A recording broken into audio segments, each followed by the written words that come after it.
نحمده ونصلي ونسلم على رسوله الكريم اما بعد اعوذ بالله من الشيطان الرجيم بسم الله الرحمن الرحيم محمد رسول الله والذين معه اشداء على الكفار رحماء بينهم صدق الله العظيم وصدق رسوله النبي الكريم الامين قال الله تبارك وتعالى في شان حبيبه ان الله وملائكته يصلون على النبي يا ايها الذين امنوا صلوا عليه وسلموا تسليما اللهم صل على سيدنا ومولانا محمد وعلى آله وصحبه سيدنا ومولانا محمد وبارك وسلم صلاة وسلام عليك يا سيدي يا رسول الله وعلى آلك وصحبك يا سيدي يا حبيب اللہ۔ محترم سامعین و ناظرین، السلام علیکم ورحمۃ اللہ وبرکاتہ۔ آج کی اس مختصر نشست میں جو ہم جس شخصیت پر گفتگو کرنے والے ہیں ان کے بارے میں اللہ کے نبی صلی اللہ علیہ وآلہ وسلم نے فرمایا کہ وہ اہل جنت کا چراغ ہے، وہ اہل جنت کا چراغ ہے۔ انہی کے بارے میں نبی کریم صلی اللہ علیہ وسلم نے فرمایا کہ وہ جس راستے سے گزر رہے ہوں، جس راستے سے آ رہے ہوں، شیطان وہ راستہ ہی چھوڑ دیتا ہے۔ وہ شخصیت جن کے بارے میں رب کریم نے قرآن کریم میں فرمایا کہ وہ کافروں پر سخت ہیں، وہ شخصیت جنہیں تاجدار عدالت کہا جاتا ہے، وہ شخصیت جنہیں فارق حق و باطل کہا جاتا ہے۔ میری مراد سیدنا و مرشدنا و مولانا حضرت سیدنا فاروق اعظم رضی اللہ تعالیٰ عنہ کی ذات گرامی ہے۔ حضرت عمر فاروق رضی اللہ تعالیٰ عنہ نبی کریم صلی اللہ علیہ وآلہ وسلم کے خلیفہ ثانی ہیں، دوسرے خلیفہ ہیں، آقا علیہ الصلوۃ والسلام کے بے مثال صحابی ہیں، نبی کریم صلی اللہ علیہ وسلم کے وہ جری اور وہ بہادر صحابی ہیں کہ جنہوں نے سب سے پہلے یہ نعرہ بلند کیا کہ اللہ کے رسول صلی اللہ علیہ وآلہ وسلم کیا ہم حق پر نہیں؟ آقا علیہ السلام نے فرمایا کیوں نہیں؟ تو اس وقت انہوں نے عرض کیا تھا آقا جب ہم حق پر ہیں تو پھر ہم چھپ کر عبادت کیوں کریں؟ یہ اس وقت کی بات ہے جب سیدنا فاروق اعظم رضی اللہ تعالیٰ عنہ ایمان لے کر آئے تھے۔ پہلا دن تھا، کفر کی طاقتیں عروج پر تھیں، مسلمانوں کی تعداد کم تھی۔ جب عمر نے اس وقت اپنا ایمان نہ چھپایا، جب مسلمانوں کی تعداد 39 تھی، 40ویں فاروق اعظم جب ایمان لائے تو 40 کی تعداد پوری ہوئی، اس وقت انہوں نے ایمان نہ چھپایا اور کھلے باہر نکلے اور کہتے ہوئے نکلے کون ہے جو اپنی بیوی کو بیوہ کرانا چاہتا ہے؟ کون ہے جو اپنے بچوں کو یتیم کرانا چاہتا ہے؟ کس میں جرأت ہے جو آ کر ہمیں روک سکے، میرے نبی صلی اللہ علیہ وسلم کو عبادت کرنے سے روک سکے؟ وہ عمر۔ جب اس وقت اس شخصیت نے اپنے ایمان کو نہ چھپایا تو جب وہ امیر المومنین بنا، جب وہ نبی کریم صلی اللہ علیہ وسلم کے ساتھ رہا مسلسل، پھر نبی کریم صلی اللہ علیہ وسلم کے وہ سسر بھی بنے، کیا خیال ہے آپ کا کہ انہوں نے پھر ایمان سے رخ موڑ لیا ہوگا؟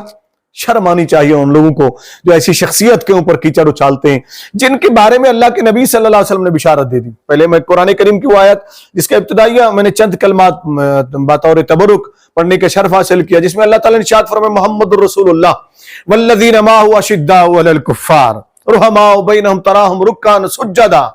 تو یہاں تمام مفسرین تقریباً متفق ہیں اس بات پر کہ محمد صلی اللہ علیہ وسلم اور ان کے ساتھی والذین معہ سے ابو بکر صدیق مراد ہے، ٹھیک ہے جی، اور والذین معہ سے مراد ابو بکر صدیق، محمد رسول اللہ والذین معہ اشداء علی الکفار اس سے مراد فاروق اعظم، رحماء بینہم اس سے مراد عثمان غنی، اور تراہم رکعا سجدا سے مراد مولا کائنات سیدنا علی المرتضی رضی اللہ تعالی عنہم۔ یہ شخصیات مراد ہیں۔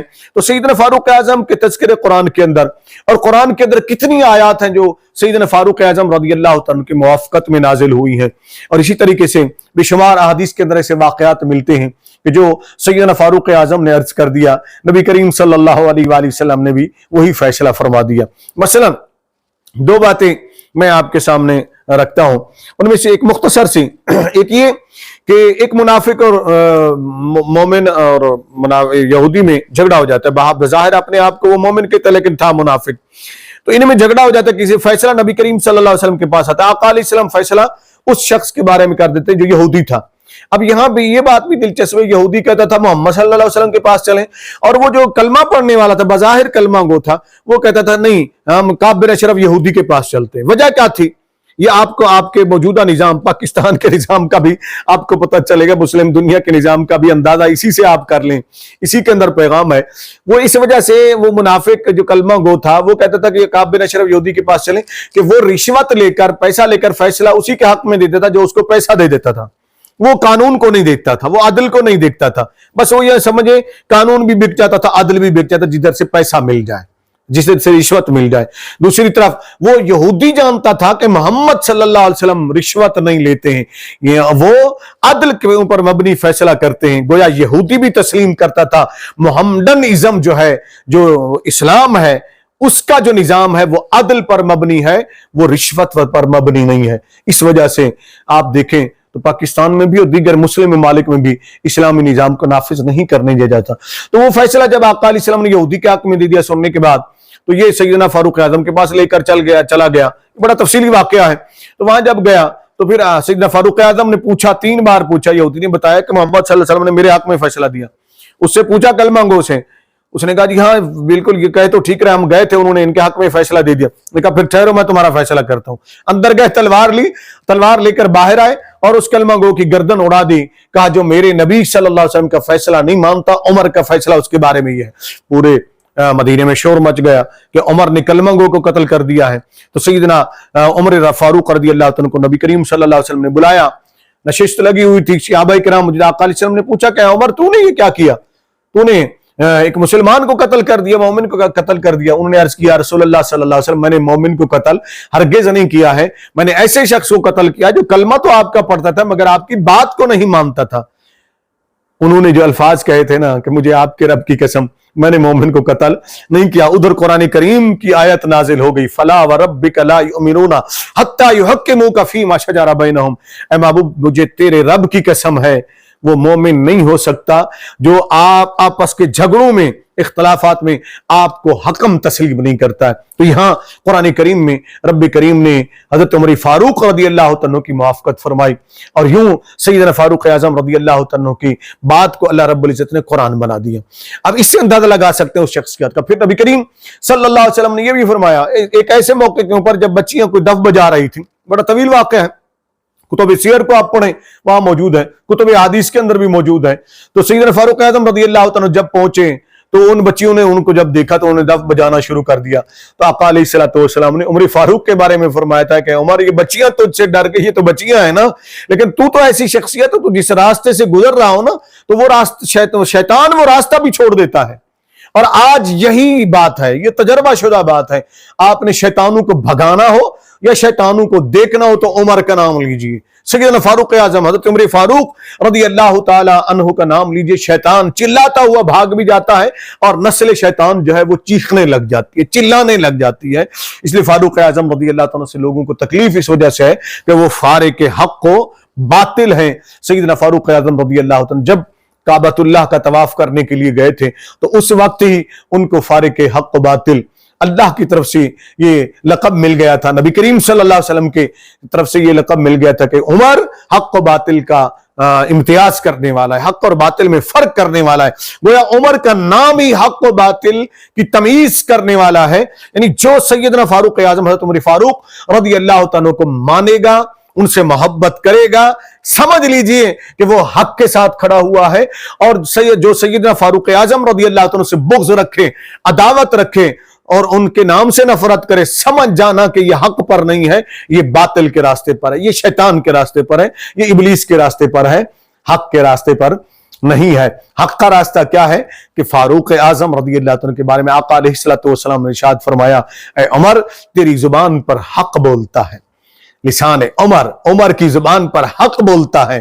اور سیدنا فاروق اعظم رضی اللہ تعالی عنہ کے بارے میں نبی کریم صلی اللہ علیہ وسلم نے فرمایا کہ عمر اہل جنت کا چراغ ہے، یعنی اہل جنت جس سے روشنی حاصل کریں گے وہ عمر ہوگا رضی اللہ۔ چراغ اسی کو کہتے ہیں کہ جس سے روشنی حاصل ہوتی ہے۔